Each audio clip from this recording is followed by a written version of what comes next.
Right now, I think the biggest problem with the world is that we live separate lives in separate spaces. Right now, there are thousands of people every day in Victoria struggling to find good food and adequate shelter.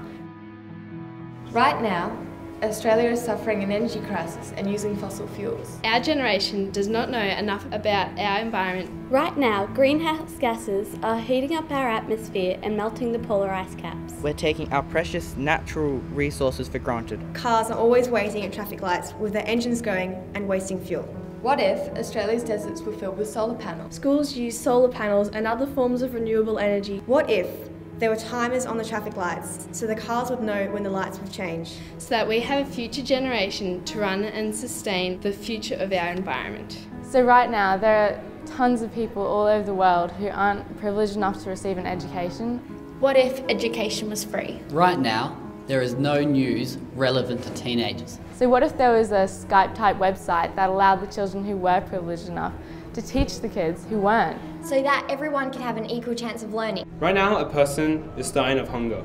Right now, people are only thinking about themselves. Right now, enough food is being wasted to feed millions of poverty-stricken families around the world. What if all food wasted at restaurants? What if we could save this food and give it to people who can't afford it and keep them from going hungry? To help those really in need.